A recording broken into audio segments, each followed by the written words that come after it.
Okay, we're just gonna drop this in the water and we're gonna see the explosion. What is it? It's sodium metal, and we have about 100 grams. Too much. And it's highly reactive with water. Therefore, let's drop It will explode.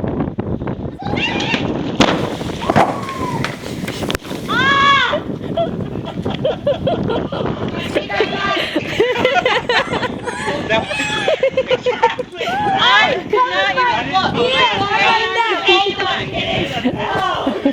I think that'd be that big.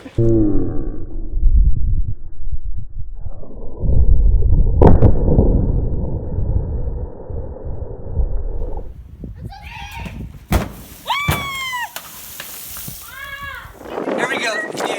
Can we do that again? And we blew a hole. It split our barrel. We split our barrel totally down the seam here.